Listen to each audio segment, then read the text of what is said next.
সালাতুল হাজত কি এবং কিভাবে সালাতুল হাজত আদায় করতে হয়, আজ আমরা সে বিষয়ে জানার চেষ্টা করব ইনশাআল্লাহ তাআলা। হাজত মানে হলো প্রয়োজন, সালাতুল হাজত মানে হলো প্রয়োজনের সালাত। এমন কোন মানুষ পৃথিবীতে নেই যার কোনো চাওয়া, যার কোনো বিশেষ প্রয়োজন নেই। মূলত বিশেষ কোনো প্রয়োজন, বিশেষ কোনো ইস্যু, বিশেষ কোনো গুরুত্বপূর্ণ চাওয়াকে সামনে রেখে সেটি বিষয়ে আল্লাহ তাআলার কাছে আবেদন নিবেদন করার জন্য, দোয়া করার জন্য যে সালাত আদায় করা হয় সেটাকে বলা হয় সালাতুল হাজত।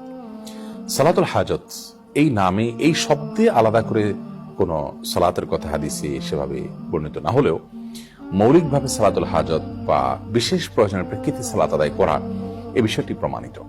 আপনার কোনো বিশেষ চাওয়া আছে, বিশেষ কোনো নিবেদন আছে, আবেদন আছে আল্লাহ তাআলার কাছে, বিশেষ কোনো প্রয়োজন আছে যেটি পূরণ হওয়া দরকার, এটি পূরণ হওয়ার জন্য আপনি বিশেষভাবে সালাত আদায় করবেন, এটি প্রমাণিত। কোরআনে কারীমে আল্লাহ তাআলা বলেছেন ওয়াস্তাঈনু বিস-সাবরি ওয়াস-সালাহ, তোমরা সবর এবং সালাতের মাধ্যমে আল্লাহ তাআলার কাছে সাহায্য প্রার্থনা করো। যে কোনো ইস্যুতে সাহায্য প্রার্থনা করার ব্যাপার থাকতে পারে, সেখানে আমরা সালাত আদায় করে সাহায্য প্রার্থনা করব। এটাই হলো প্রয়োজনের মুহূর্তের সালাত। আর নবী করিম সাল্লাল্লাহু আলাইহি ওয়াসাল্লাম সম্পর্কে আবু দাউদে বর্ণিত হয়েছে কানাইদা হাজাবাহু আমরুন ফাসাল্লাহ, অন্য বর্ণনায় আছে কানাইদা হাজাবাহু আমরুন ফাজা ইলা সালাহ, অর্থাৎ নবী করিম সাল্লাল্লাহু আলাইহি ওয়াসাল্লামের জীবনে গুরুত্বপূর্ণ কোনো ইস্যু, কোনো প্রয়োজন, কোনো সমস্যা তার সামনে এসে পড়লে তিনি সাথে সাথে সালাতে দাঁড়িয়ে যেতেন। সালাতের মাধ্যমে আল্লাহ তাআলার কাছে আশ্রয় প্রার্থনা করতেন, প্রয়োজন পূরণের জন্য দোয়া করতেন।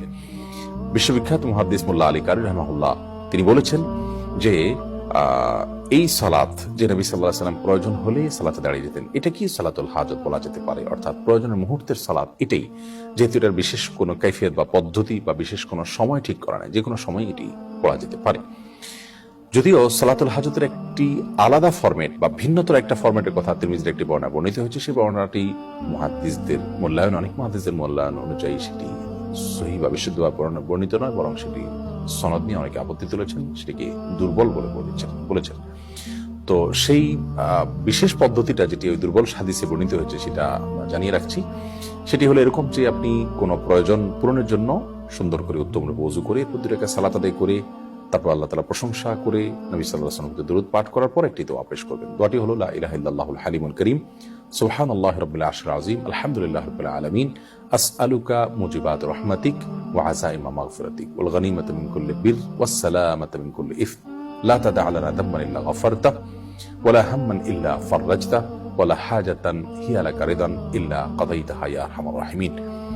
এই দোয়াটি শব্দের কিছুটা হেরফের সহকারে ভিন্নতর ভাবেও বর্ণিত হয়েছে, মূল জিনিস একই, যে কোনটা পড়লেই মূল উদ্দেশ্য হাসিল হতে পারে। দোয়াটির অর্থটা খুব চমৎকার। সেটি হলো আল্লাহ ছাড়া সত্যিকারের কোনো মাবুদ নেই, যিনি হালিম, যিনি কারীম, যিনি মহাধৈর্যশীল, যিনি মহাকরুণার অধিকারী। সুবহানাল্লাহি রাব্বিল আরশিল আযীম, ওই আল্লাহর পরিচয় বর্ণনা করছি, পবিত্রতা জ্ঞাপন করছি, যিনি মহান আরশের রব এবং পালনকর্তা। প্রশংসা করছি ওই আল্লাহর, যিনি সকল জগৎসমূহের পালনকর্তা।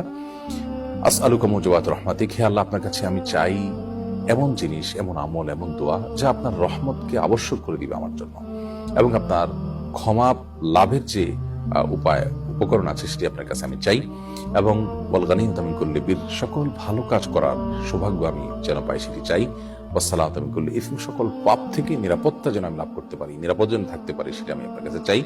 লা তাদা লানা দামমান ইল্লা গফারতা, আল্লাহ আমার এমন কোনো পাপ যেন না থাকে যা আপনি মাফ করেননি, ক্ষমা করেননি, অর্থাৎ সব গুণ আপনি মাফ করে দিন। ওয়ালা হাম্মান ইল্লা ফাররাজতা, এবং এমন কোনো পেরেশানি যেন আমার না থাকে যা আপনি দূর করে দেননি, অর্থাৎ সব পেরেশানি দূর করে দিন।